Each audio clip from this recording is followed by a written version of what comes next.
E o nosso bate-papo do dia é sobre o Outubro Rosa e a campanha contra o câncer de mama. Quem conversa comigo aqui no estúdio é o oncologista e mastologista que atua ali no Hospital Araújo Jorge, o doutor Rubens José Pereira. Boa tarde, doutor, bem-vindo. Boa tarde, Michele, boa tarde a todos.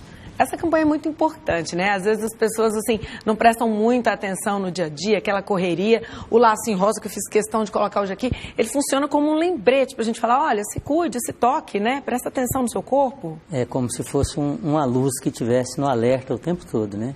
Então a gente tem uma situação extremamente grave, porque é o câncer que mais mata a mulher.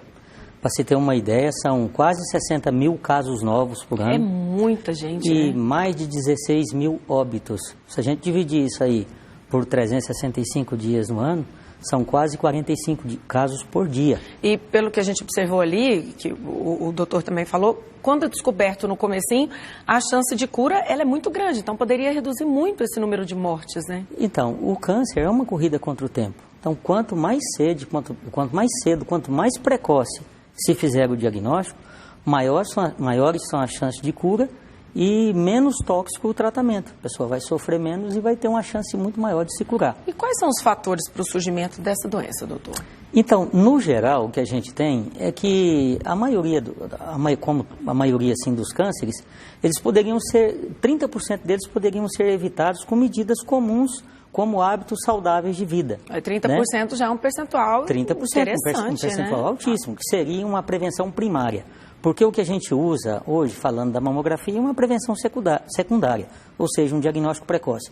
O que a gente tem? A gente tem um país em desenvolvimento, onde a condição socioeconômica melhorou um pouco, então a população tem acesso a bebidas alcoólicas. Nós temos quase 40 milhões de adultos brasileiros que consomem bebida alcoólica. Ou seja, o álcool já é um veneno para essa questão. O álcool é um solvente que ele aumenta a absorção dos carcinógenos na célula, diminui a defesa.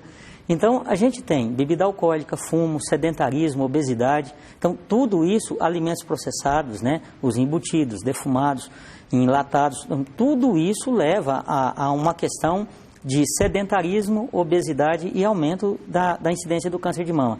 Associado a uma política de aplicação financeira na saúde que é mais precária, né? Então, isso aumenta muito a incidência para a maioria dos cânceres, inclusive o câncer de mama, que é o mais comum na mulher. Tá, por exemplo, agora, para a gente falar em questões cotidianas, mulheres muitas vezes têm, cistos no seio. Um cisto pode se tornar câncer? Não, normalmente o cisto não. Porque isso é bem comum, né? O cisto é uma condição comum, ligada mais às alterações hormonais do corpo.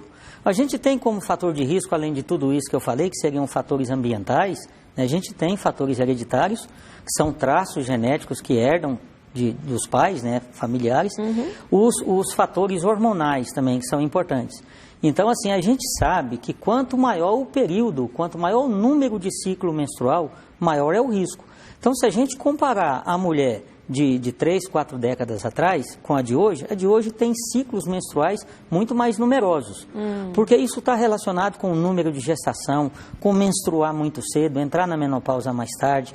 Então, por exemplo, a mulher no período que ela está gestante, ela não tem ciclo menstrual. No período que ela está amamentando, ela não tem ciclo menstrual. Por isso que é usual dizer que a mulher que teve filhos ou amamentou, ela tem menos risco de ter o câncer de mama. Então, a amamentação e a gestação, de certa forma, trazem um grau de proteção. Né? E aproveitando essa questão, e os contraceptivos? Porque hoje, por exemplo, o DIU com o hormônio, né, faz com que muitas mulheres não menstruem mais. Ele pode ser positivo ou o contraceptivo ele também pode vir a provocar algum tipo de câncer? Então, hoje existe uma controvérsia sobre o contraceptivo. A terapia de reposição hormonal acredita-se que aumenta um pouco o risco, mas a gente sabe que o câncer de mama está muito ligado à questão hormonal. Tanto que o maior fator de risco para câncer de mama é ser do sexo feminino.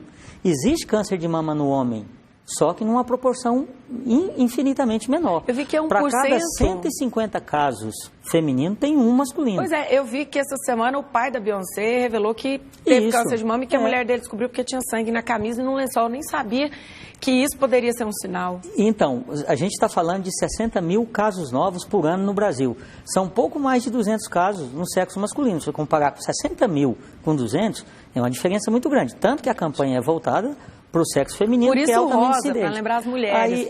Aí o que chama a atenção? Poxa, mas é a mulher, a questão do estrogênio, que é o hormônio sexual feminino. Né? Então, qualquer condição que leve a um aumento, por exemplo, a obesidade, ela leva aos níveis circulantes do estrogênio, leva um aumento da insulina. Então, isso cria um ambiente propício para o desenvolvimento do câncer de mama. Então, o anticoncepcional, existem vários estudos, ainda não tem confirmação, mas é controverso.